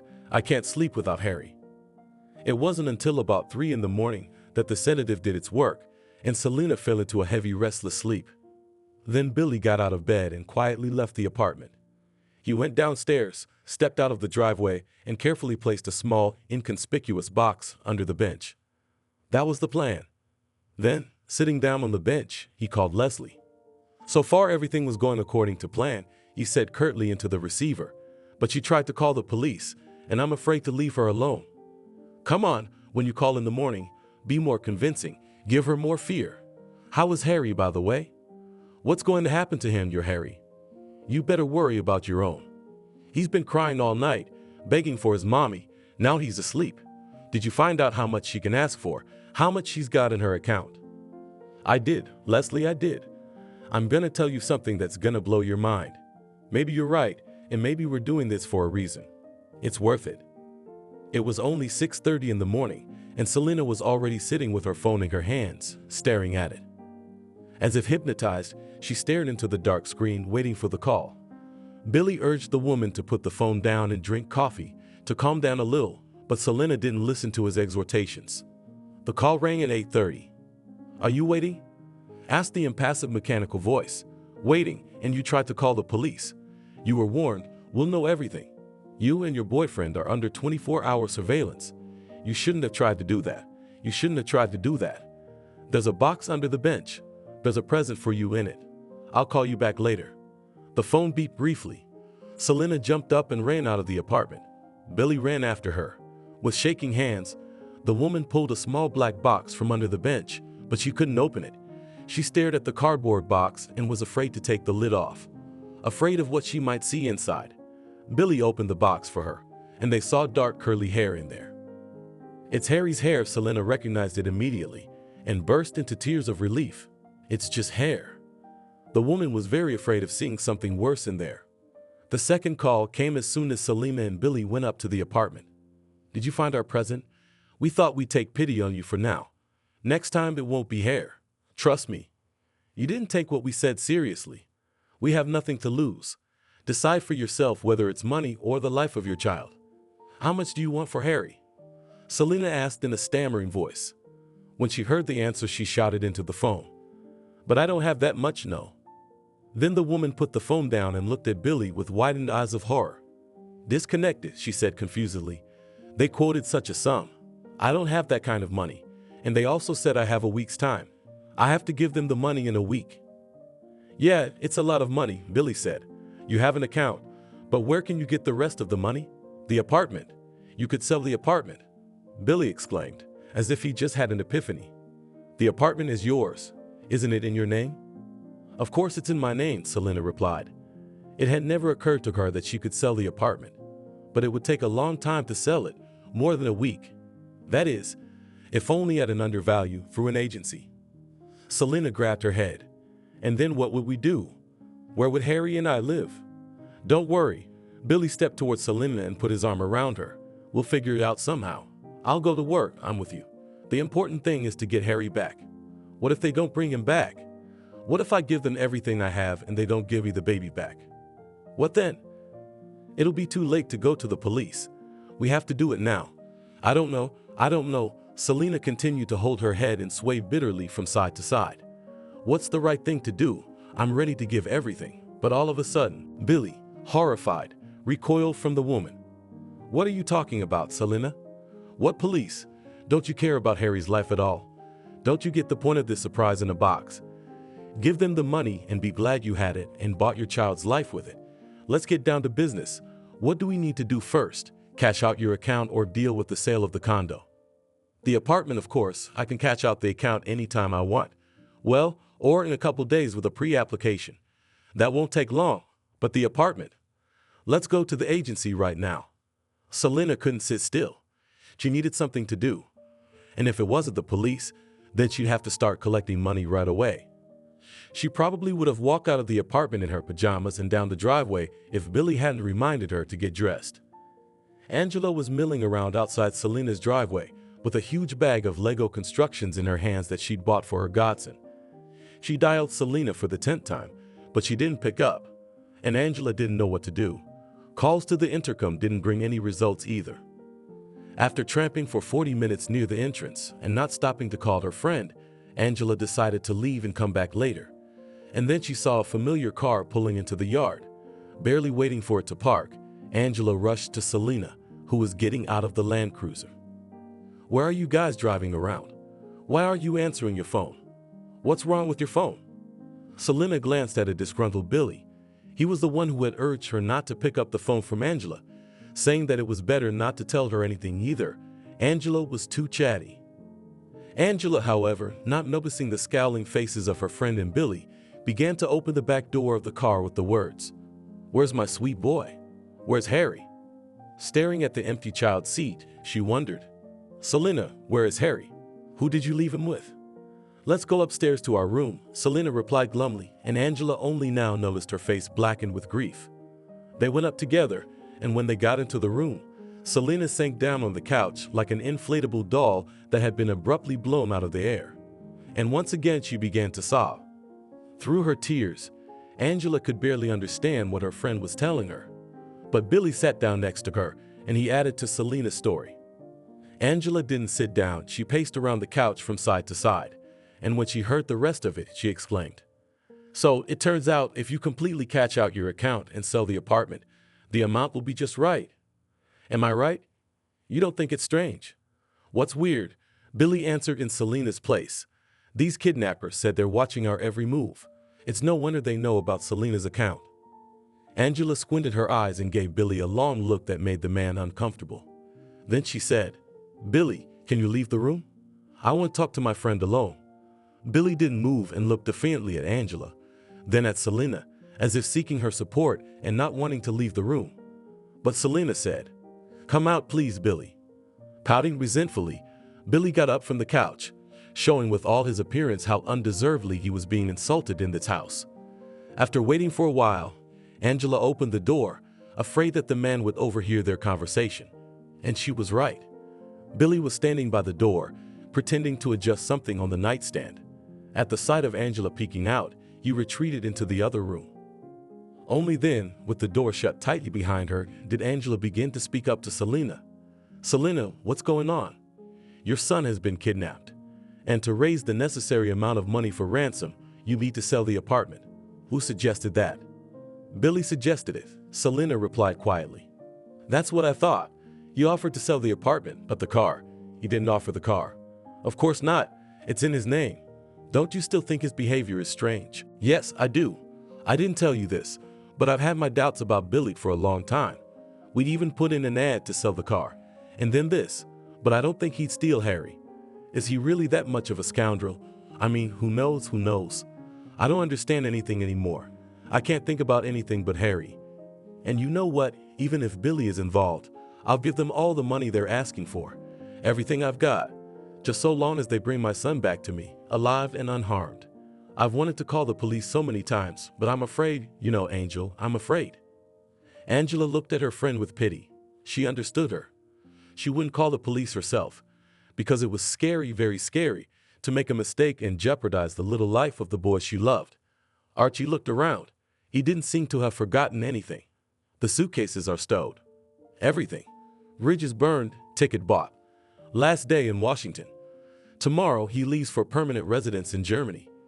It was a hard decision for Archie to make, but after seeing Selena with the man, he realized there was nothing holding him here anymore. The only thing he longed for before leaving was to see Selena with his son. But to his great regret, he was unable to do so. He'd spent several hours near the playground where Selena and Harry usually walked, but they hadn't shown up. Archie sighed heavily. The tickets were bought for tomorrow. There was a feeling of something wrong, of a wrong decision. But what else could he do? Stay? Try to get back into Selena's life? How? If she's perfectly happy with a new man now, Archie had already caused her enough pain. It wasn't worth bothering her again. Archie didn't know how to spend his last day in the city, but then his phone received a call from an unknown number.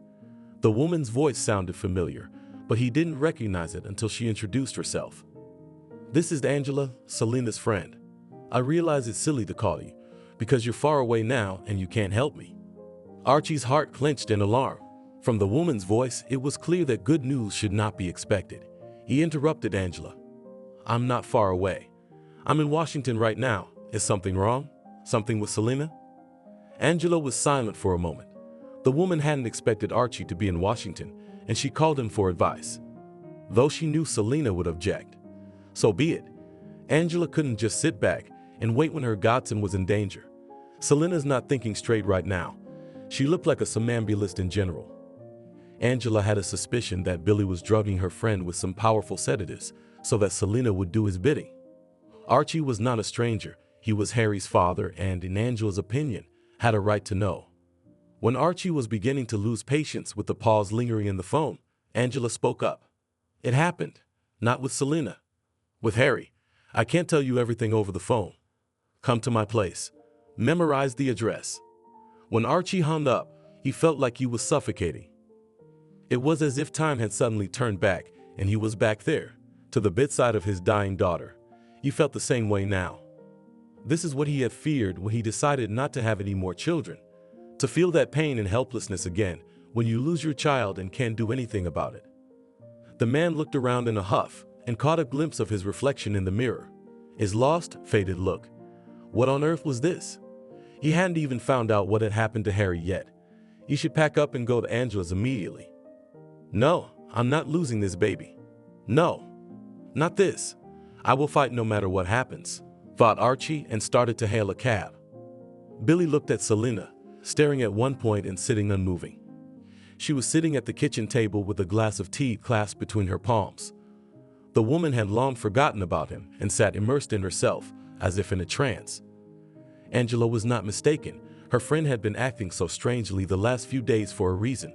Billy had really given her a lot of sedatives. The woman became lethargic after them, but she was more easily compelled by them. He insisted on waiting, and she waited. She waited for the main event in her life at the moment, a nightly call from an unknown caller, hoping to hear Harry's voice in the receiver. She had pleaded with the mechanical voice, riddled with threats every night, and the kidnapper had taken pity. Now she was allowed to hear a few short words from her son. "Mommy, take me away," is what Selena heard from her son. The kidnapper would then take the phone away from him and usually end the conversation. But Harry's bitter crying, which came out along with his words when he was allowed to speak to his mother, was always in Selena's ears. Billy was freaking out. The deal to sell the apartment was dragging on. There were unforeseen complications, and it was clear that it wouldn't be possible to sell the apartment in a week. Selena had acquaintances who could help, something with registration, discharge. Billy did not go into details. The main thing was to know that the case was progressing. When it became clear that the apartment would not sell quickly, Selena, having waited for the kidnapper's call, tearfully begged for more time, explained why it was happening. The kidnappers went along with the woman. Of course, how could it be otherwise?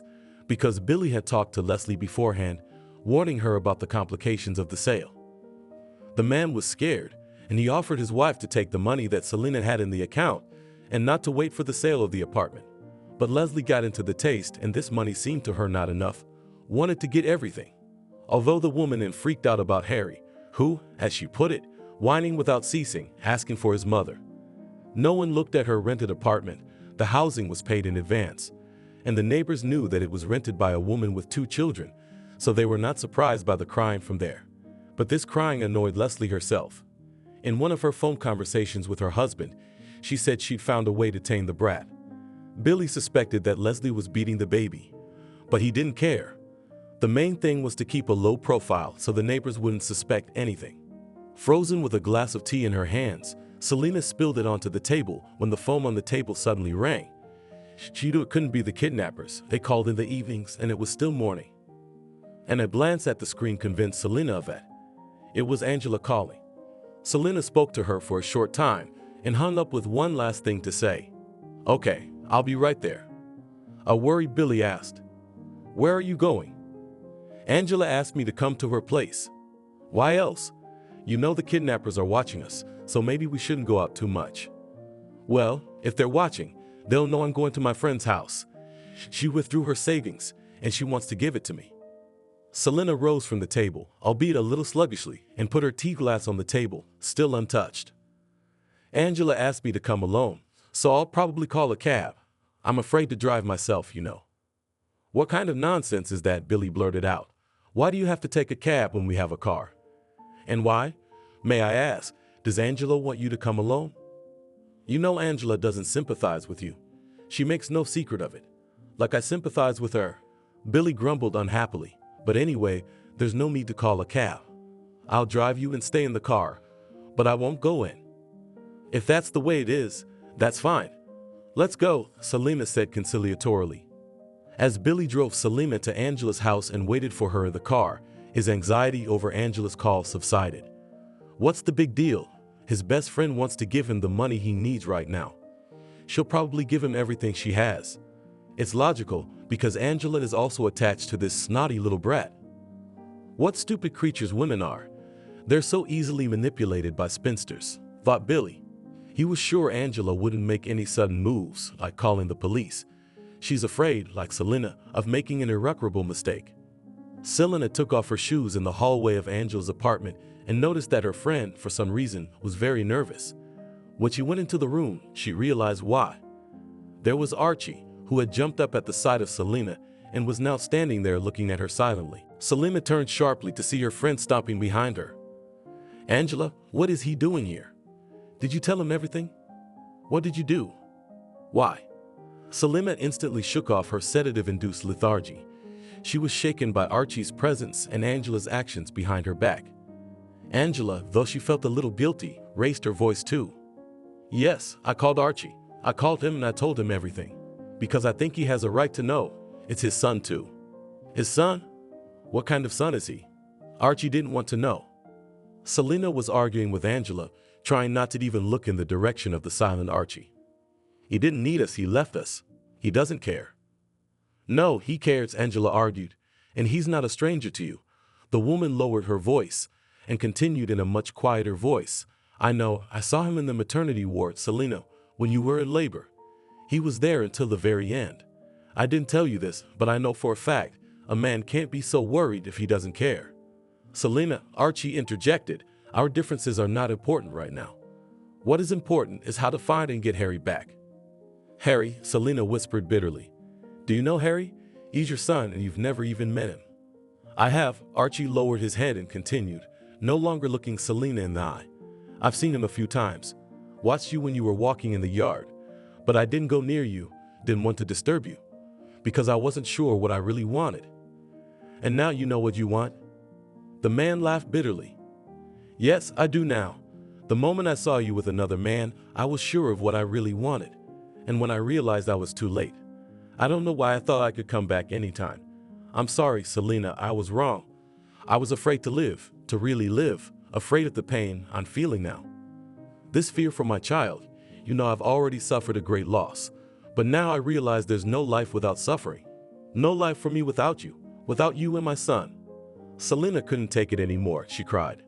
Archie, everything you're saying right now, I almost don't care. I don't care about anything going on around me except Harry's return. That's all I've been living for the last few days. I'm afraid, terribly afraid of making a mistake and losing him forever. What do you plan to do? If I call the police, no, not right away. I won't let you do that. I'm scared. I already realized that. But Angela tells me that you suspect this Billy of yours. What about him? Yes, we do. And the more suspicious we get. Billy's been acting really weird. Watching my every move, finding out how much money I've got, making more fuss about selling the apartment than I do. I'm a fool. I know it. I let a stranger in without looking at him, without recognizing him. You could say I didn't care. I was so desperate to forget. Selena cast a fleeting glance at Archie and continued in a near whisper, to forget you. At the woman's words, Archie stepped towards her and enveloped her in a hug. Selena clung to him with her whole body, clinging to him as if he were a bulwark of confidence. And Archie said, his voice hoarse with excitement, Selena, you're not the fool, I'm the fool. If I hadn't left you, none of this would have happened. But I'll fix it. We'll get Harry back, I promise. I'll do whatever it takes. When Selena came out of the driveway an hour later, Billy was finishing his phone call.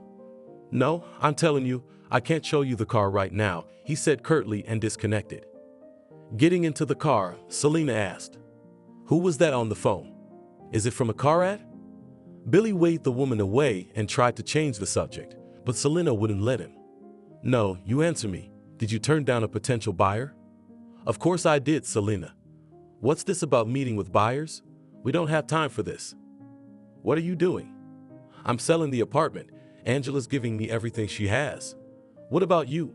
You get calls from buyers and you turn them down when we need the money so badly."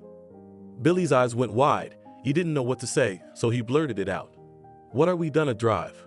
What are we gonna drive? Just for your business now." "What would we drive?" "A cab," Selena cut him off. "Quickly call the buyer back and make an appointment. Right today, as soon as possible." A couple of hours later, the potential buyer inspected the car. He liked the car very much and was ready to buy it. Of course, Billy would have turned him down under a plausible pretext, but Selena was present at the meeting and insisted on it, no matter how much Billy discouraged her. During the checkout, the buyer had offered to pay by wire transfer, and Selena had given him her account number without even looking at Billy. The man gritted his teeth in frustration, but he couldn't argue. What would he have said? The rage against Selena was boiling up inside the man. In fact, he'd stopped liking her after he met Angela. She'd started acting differently, more confident. Billy could not understand the changes that had taken place in her, but they were there. Nothing, thought the man. You sold my card and took the money for yourself, but they'll come back to me anyway, and you'll be left destitute.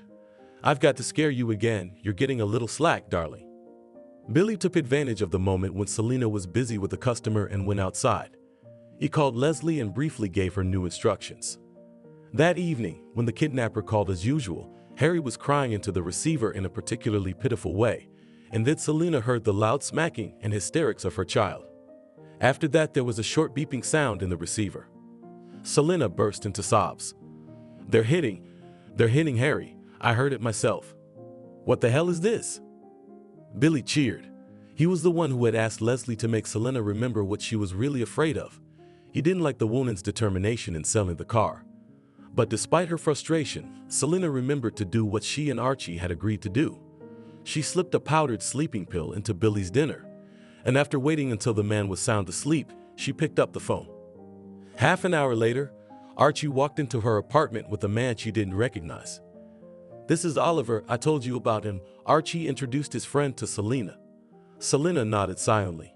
Yes, Archie had told her about his friend who worked as a senior investigator. Once upon a time, Archie had done him a huge favor. Selena, after much persuasion, had given her permission to approach Oliver informally, not as a police officer but as a friend. The men walked with Selena into one of the spare rooms and closed the door tightly behind them. "Give me your phone," Oliver said, holding out his hand to Selena. The man did something with her phone for a while and then handed it back to the woman. "All right now, unless this kidnapper of yours is a hacker, as soon as he makes a call, we'll know where it came from. All that's left to do is wait for that very call." Selena nodded, and then Archie approached her. "Selena, where's Billy's cell phone? Why don't we take a look at it too, see if there's any suspicious calls?" Yes, I was going to ask you to do the same, and I would also look at Billy's documents," Oliver said. Billy's phone had a lot of calls from unknown numbers. They were calling him about the car, Selena said. "That makes sense," Oliver said thoughtfully. "The ad calls from numbers, but this number is obviously not registered in our area. The call to it was made this afternoon, and before that at 5 in the morning. Selena woke up. "I was asleep at that time. Who could he be calling at this hour on the sly? But if it was about the kidnapping, there'd be a lot of calls, but there were only 2. Calls like that are usually deleted," Oliver said authoritatively. "And your Billy, if he's involved, has been cleaning them up. And these last 2, maybe he didn't have time, forgot. We'll find out who he was calling at night. By the way, did you bring his ID? And we'll find out everything we can about Billy. It'll be quick. I think I can do it by lunchtime today." With everything they needed done, the men left Selena's apartment. Oliver remained silent until he and Archie were in his car. Then he couldn't take it anymore. "No, we're not doing this right. There's a serious crime here, child abduction. I'm having a heart attack. We need to raise the alarm and start a manhunt." Oliver, calm down. We agreed on everything. It's just you and me. Don't explain anything to anyone. Selena is terrified of this. I swore to her. You will act in silence as my friend. I'm honestly scared myself. It's my son. Okay, let's keep it that way for now. But I can't trace the kidnapper's call until he calls Celine's cell phone. But I can run a background check on this Billy guy. That's fine. I'll make it quick. Wait for the call. Archie didn't wait long. Oliver called close to lunchtime.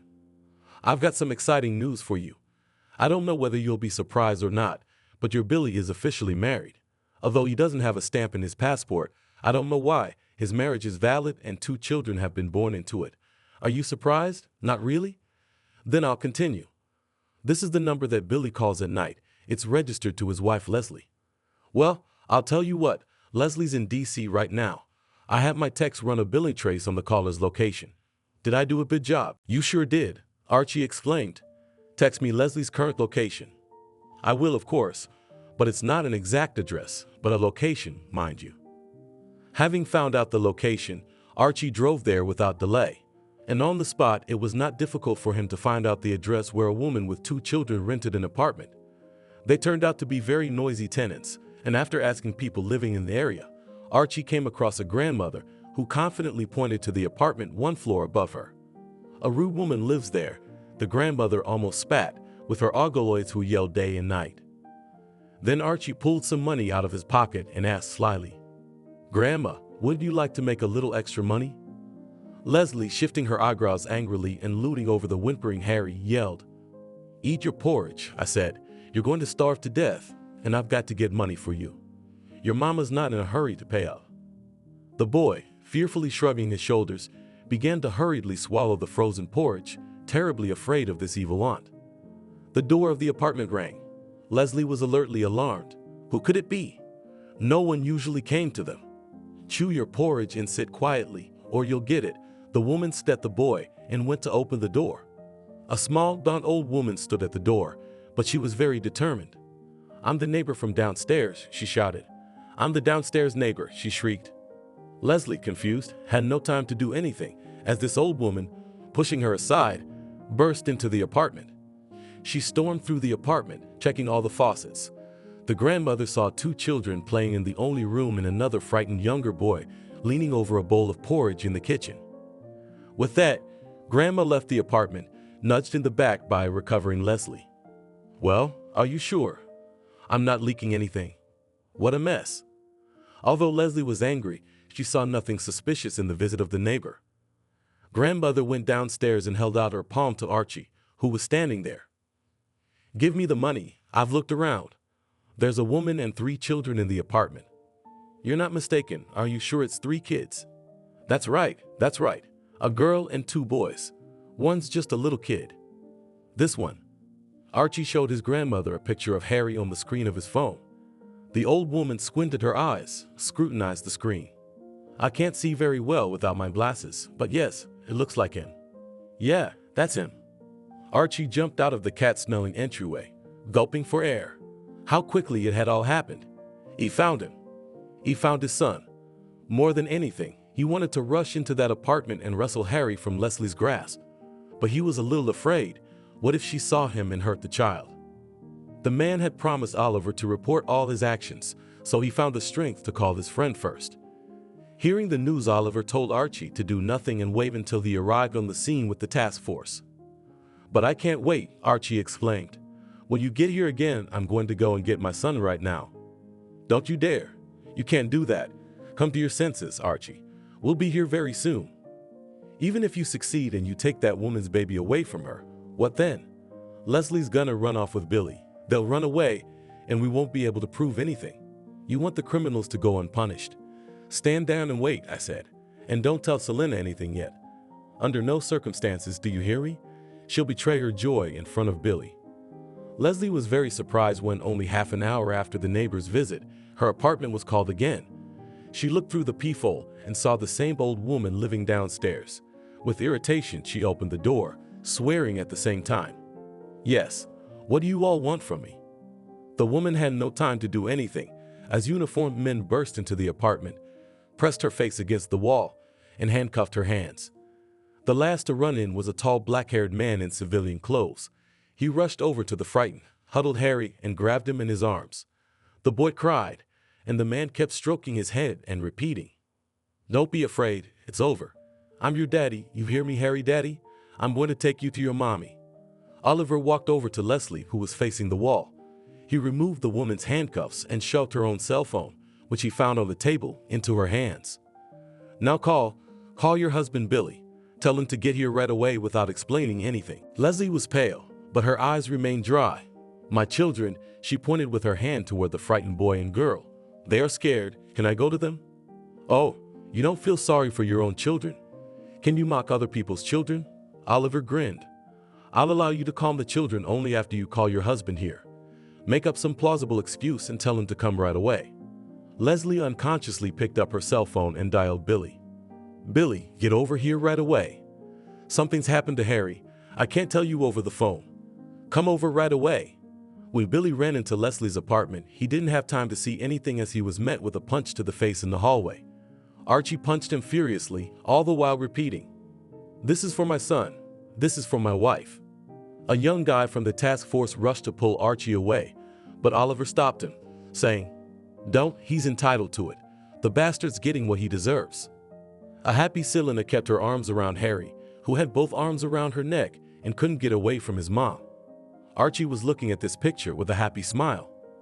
He showed up on the doorstep with his son in his arms, not long after Billy had jumped out after an unexplained phone call, mumbling something inaudible to Selena. "Thank you," Selena whispered, peeking out from behind Harry's shoulder. "Thank you." "There's nothing to thank me for," Archie replied. "I did what any father in my position would have done. If I was a good father, I would have been there for you and none of this would have happened. Selena, will you let me stay with you? Forever?" The woman asked again in a whisper. "Forever," Archie replied. Selena, one hand still holding her son, held out the other to the man, and he took a quick step and enclosed his family in an embrace. For a long time, the three of them stood embraced. Family? The next day, Selena and Archie went to the police station. There, Selena, under Oliver's guidance, wrote a report about the kidnapping of the child. When she finished writing, the woman looked up at Oliver. "What's going to happen to them now? Billy and his wife, will they go to jail?" "They'll go to jail. They'll go to jail. I promise you that. They'll do the maximum time they can under this article. Billy right now, but Leslie's not sure yet. Maybe she'll get a deferment until the kids are old enough. But I'll do my best to make sure that doesn't happen." "What about the kids? They have 2 kids? What about them now? Where are they going? And if Leslie goes down, will they go to an orphanage?" "No, they won't. This Leslie turned out to be a pretty young mom. She got a call. She's on her way to pick up the kids. But if this grandmother raised her daughter in her own image, maybe the kids in the orphanage would have grown up better.